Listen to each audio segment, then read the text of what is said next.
Hello everyone, Geo here, and I wanted to welcome everyone to the first of what will hopefully be many Cookie Run OvenSmash videos.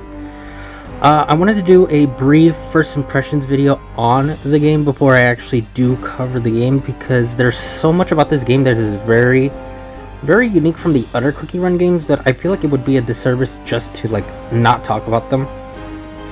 After this video, I'm going to do hopefully consistent updates on the game, consistent videos on it, at least until the closed beta finishes.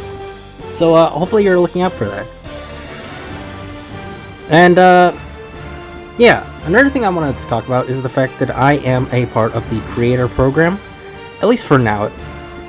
And because of that, I've been given codes to allow you guys to be able to play the game. Now, the first two codes I'm going to be displaying on screen right now, so if you have Cookie Run OvenSmash downloaded, you can use these codes in order to get into the game. Fair warning, for those of you who want to use these codes can only be redeemed up to 30 times, so first come first serve, and only one, and which means that one account can use the code at a time, up to 30. These codes can expire, so I urge you guys to use these codes as quickly as possible. And yeah, that's pretty much it. Only 30 people can use both of these codes at a time, so one person can use the first code up to 30 times. No, 30 people can use the first code, and 30 people can use the second code.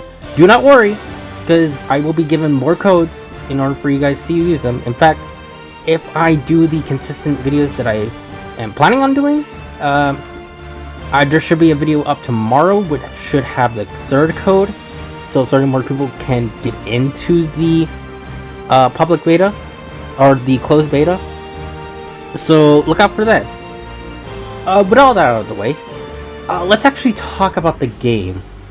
So the game, a lot of people seem to compare it to Brawl Stars, and honestly I can see why. A lot of the design of this game is very similar to Brawl Stars. In fact, one of the cookies in this game, Ride Cookie, actually plays very similarly to Colt, and because of that I was really bad at her. I was extremely bad. But with that being said, there are a lot of differences with this game to differentiate itself. I don't think it is a complete one-to-one of Brawl Stars. For example, the supers. The supers in this game are not attack-based. They do not rely on hits, they instead rely on cooldowns. So you get two abilities when you play as a cookie. You get a mobility ability, you get a mobility option, which is your dashes, your jumps, your flies. It's these type of abilities, and they're meant to allow you to move around. They're mobility abilities, so of course you should use them to move around. And the second thing is their ultimates. And these ultimates are, well, they range from cool to extremely broken. They're either a really strong version of the normal attack, so like Brawl Stars, or a completely different ability entirely. For example, Latte Cookie's ultimate is a healing ability, so that's really cool. So not every ability is the same. Not every ultimate is going to be the same, which I think is really cool. Now, for this video, or at least for my first impressions, I decided to only play the quote-unquote default mode. So, I'm sure you guys are all aware, every game has a default mode. In IDV, it's the 1v4. In Brawl Stars, it's, in my opinion, Gem Grab. In Leek, it's the 5v5 mode. So every game has their quote-unquote default mode. There's no definitive default mode, but there's always something akin to that. In Cookie Run, in my opinion, the default mode is Castle Crashers, which is essentially defend a payload. However, with that being said, there are a lot of differences between your typical defend the payload type of game mode that makes it very unique. First off, obviously we need to talk about how these payload things work. So in defend the payload, you have One faction trying to push the payload to a certain point, and another faction trying to stop it. And it's kind of the same way with this, except there's only one point. Usually there's 3 points where you need to like stop the payload at. In this game there's only 1 point, and once it gets to that point, the game's basically over. However, that's where the similarities between Defend the Payload and Castle Crashers sort of end, because it is drastically different compared to Defend the Payload. So, in Castle Crashers, both teams are both the defenders and the attackers. They are trying to push the payload, and they're trying to keep it going towards the enemy goal. However, as it is moving towards the goal, the actual payload, the turtle, will be firing projectiles at the castle, your enemy castle. Meaning that as you are pushing this turtle, you will be able to deal damage to the castle. Which, if the castle is destroyed, then you also win. Which means that you will have situations where even if the payload was pushed back so hard into your territory, as long as you're able to defend your side of the payload and keep pushing the enemy back, eventually you will still win without needing to push the payload to the enemy point. And I think that's a really cool gameplay mechanic that not a lot of games actually do.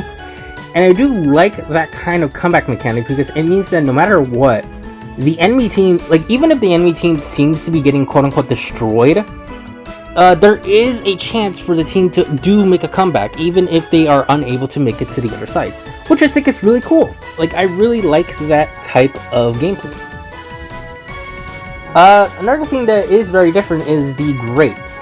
Now, there are some platforms on the thing, I'm sure you'll notice, they're very, like, silvery. They have silver platforms, and basically they allow water to sprout up. And, I really don't know what these things do, I'm just gonna be real. Like, I don't know what these do, if I'm gonna be honest.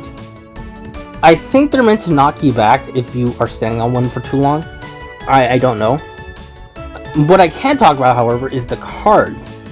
The spell cards. So, on certain maps, or at least when I was playing Castle Crashers, there was these cards that would appear on the map periodically, and they would give you a spell. And depending on what spell you got, a different effect would happen. For example, the card I kept drawing was Vampiric. So anytime I attacked an enemy, I would get a lifesteal ability, meaning that I would be able to steal life from the enemy. Each attack I did healed me, which was very fun. It was very cool. There was also Heal and Call Dragon. Call Dragon is the legendary ability, and basically what it does is it basically sends a half screen attack towards the enemy, and if they get hit by it, I don't know what happens because I didn't really see it. If it showed on the video, I'll probably show it and I'll explain it in text, but I'm pretty sure it either instant wipes people or it just deals a lot of damage. That's really all I know about the cards. I didn't play with them too much. I know there's one that like increases your movement speed. I think there's one that like increases attack, but like I didn't really know how the cards work until I started noticing around the map. And yeah, they just periodically spawn around the map, and you pick them up, and you're able to use them in your game, which is really cool. And then there's the cookies.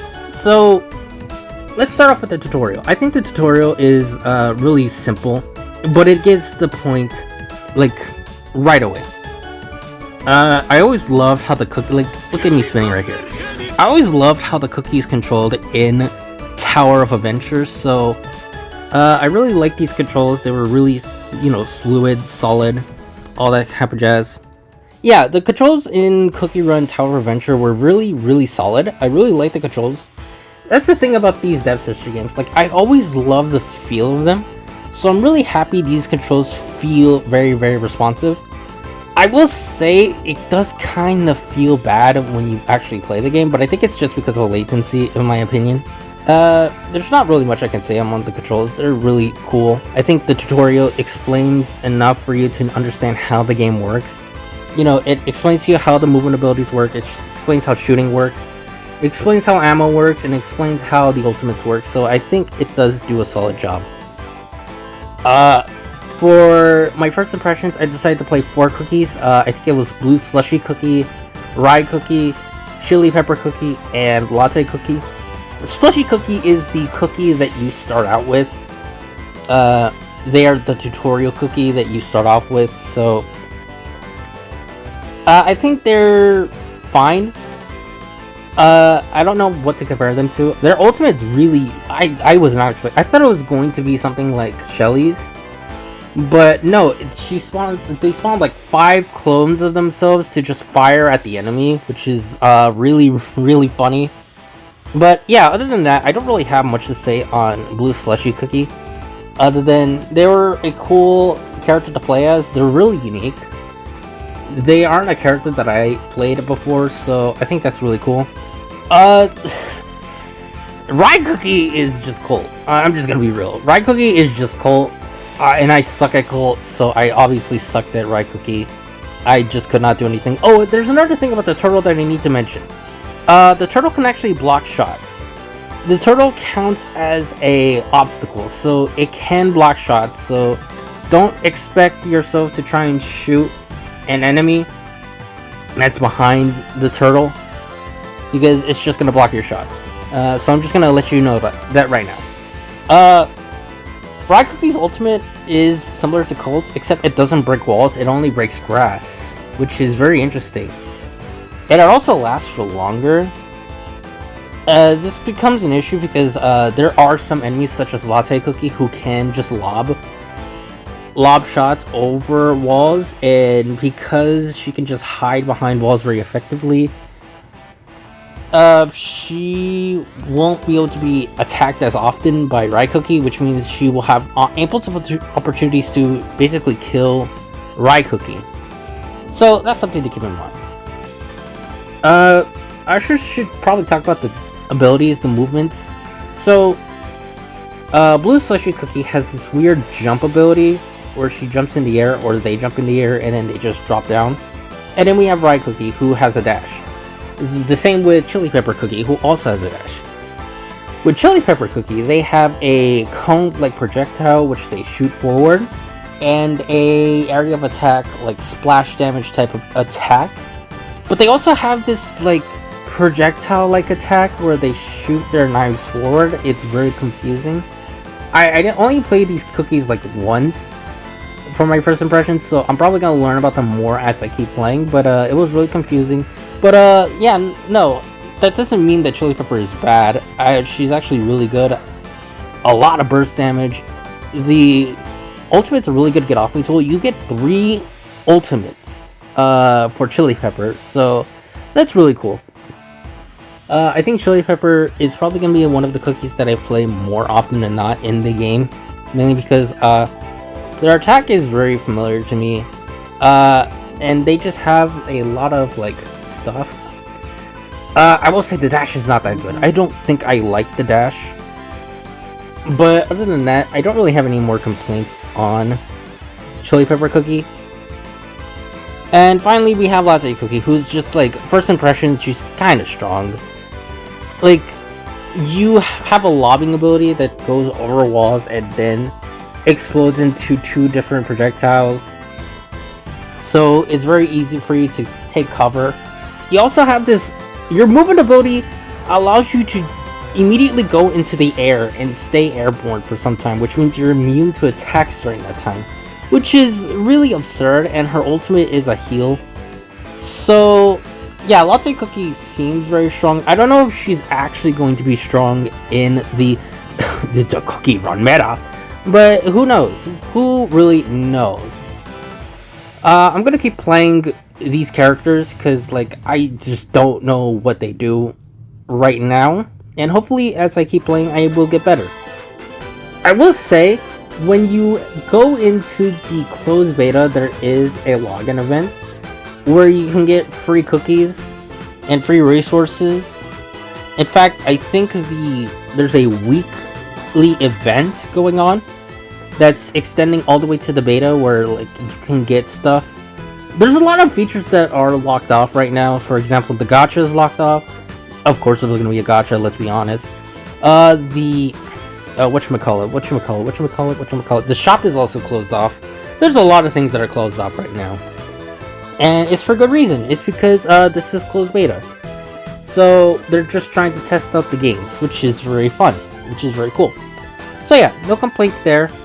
Overall, I really enjoyed my experience with Cookie Run OvenSmash. It's a very different take on the 3v3 PvP mode that some games try to go towards. And I really think it was really fun. I definitely want to try it out more. I definitely want to try out more of the modes, which is why I held off on playing them and only decided to play Castle Crashers. I also want to try out more of the cookies. There's a few cookies that I'm going to unlock right now that I do want to show off to you guys. I'm going to show them on screen right now. But yeah, that's all I wanted to say on my first impressions. Really good first impressions so far, and you should expect another video tomorrow on this game. Hopefully there's going to be more mic content off this game. Hopefully. I really hope. Once again, the codes to enter the closed beta are on screen right now, once again. And once again, only 30 people will be able to use both these codes. They will expire. They can expire on without any notice, so please use these codes when I show them, because you don't want them to expire. And yeah, that's really all I have for this video. I hope you enjoy. I hope you will stick around to watch more Cookie Run OvenSmash content, and I'll see you all in the next video.